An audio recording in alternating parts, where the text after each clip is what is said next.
हम जा रहे हैं हवाईयन लुआओ देखने।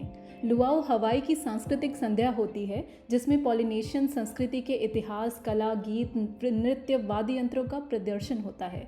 हवाई आने का मतलब है लुआओ किसी भी हाल में छूटना नहीं चाहिए, क्योंकि लुआओ देखे बिना यहाँ से जाना कुछ ऐसा है जैसे राजस्थान जाकर लोक संगीत और कठपुतली नृत्य देखे बिना ही आ जाना। हम होनोलुलु के मशहूर अलोहा टावर पर लुआओ देखने पहुँचे हैं। गेट पर हमारा स्वागत पारंपरिक लेई माला से किया और अलोहा टावर के प्रांगण में पहुंचते ही सामने ढलते सूरज की रोशनी, लाइव संगीत की धुनें और सैकड़ों लोगों की उत्साही भीड़ दिखी। पूरा माहौल ऐसा लग रहा था मानो खुशियों का त्यौहार सज गया हो।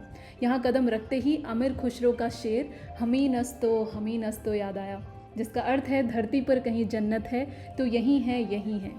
हमने चारों ओर नज़र दौड़ाई, खड़े मेहमानों के हाथ और बैठे लोगों की मेज़ों को देखा तो पता चला कि दावत शुरू हो चुकी है। इसलिए हमने भी तेज़ी से दस्तरखान यानी बुफे टेबल की ओर रुख किया। जैसे भारतीय संस्कृति में मेहमानों का एक ऊंचा ओहदा होता है, वैसे ही हवाईयन संस्कृति में भी मेहमानों का आदर अच्छे से किया जाता है। हवाई में मेहमानों को ओहाना कहते हैं। यहाँ पर रखे गए पारंपरिक व्यंजन देखकर साफ महसूस हुआ कि मेजबानी में हवाईयंस माहिर हैं। खाने की खुशबू, सजावट, सफाई और प्रस्तुति देखकर ऐसा महसूस हो रहा था कि मेहमान नवाजी इनके खून में है।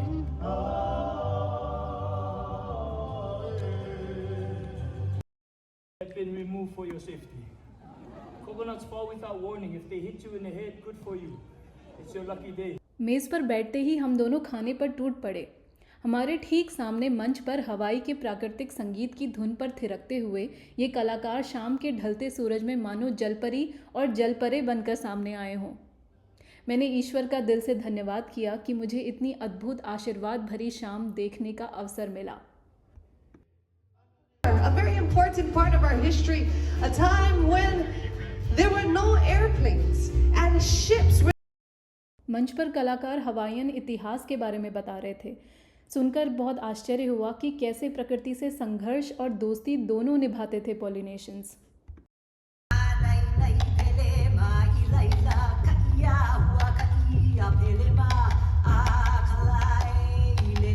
पॉलिनेशियन शब्द का अर्थ है कई द्वीपों के निवासी, इसलिए यह प्रशांत महासागर के द्वीप जैसे हवाई, सामोआ, टोंगा, ताहिती, न्यूजीलैंड और मार्शल द्वीप समूह को दर्शाता है।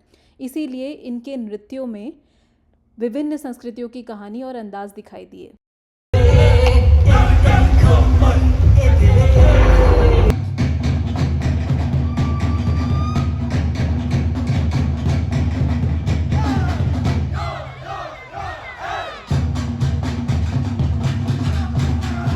इनके पारंपरिक नृत्यों में शिकार, युद्ध, समुद्री यात्रा जैसी कहानियां होती हैं।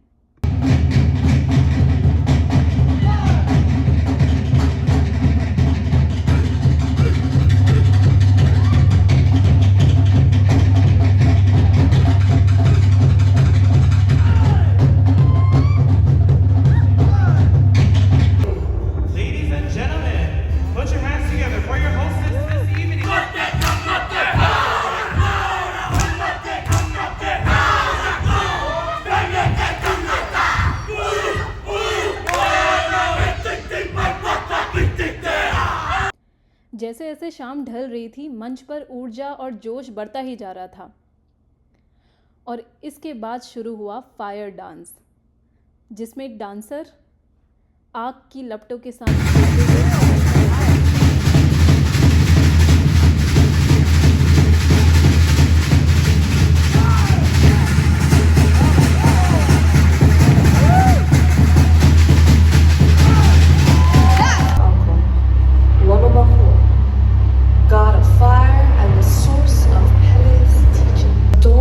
और अंत में सुनाई गई ये शानदार लोक कथा, जिसमें हवाई में अग्नि और ज्वालामुखियों के देवता ने अपनी बेटी देवी पेल को सिखाया कि कैसे अपने भीतर की शक्ति और आग को जगाया जाता है, उसे नियंत्रित किया जाता है और सही दिशा में उपयोग किया जाता है।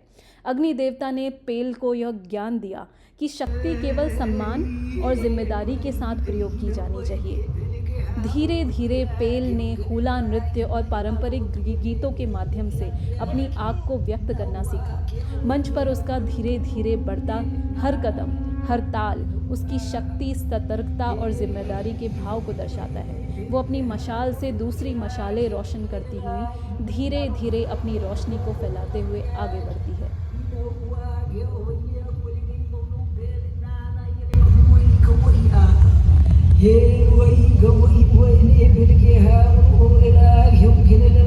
A pit lies far in the east.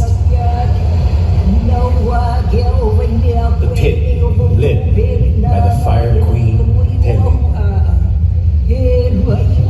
Heaven's dawn is lifted askew. One edge tilts up, one down the sky. What God is this digging? It is I. It is Pele. Dug deep.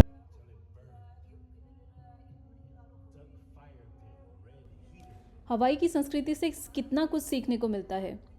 यहाँ इंसान को कमज़ोर नहीं, शक्तिशाली माना जाता है और उसे जिम्मेदारी से रहना सिखाया जाता है। इसी संदेश के साथ हमने लुआऊ से विदा ली, कलाकारों के साथ कुछ फ़ोटोज़ खिंचाई और मन में हवाई की मेहमान नवाजी के लिए कृतज्ञता का भाव लेकर हमने अलविदा कहा।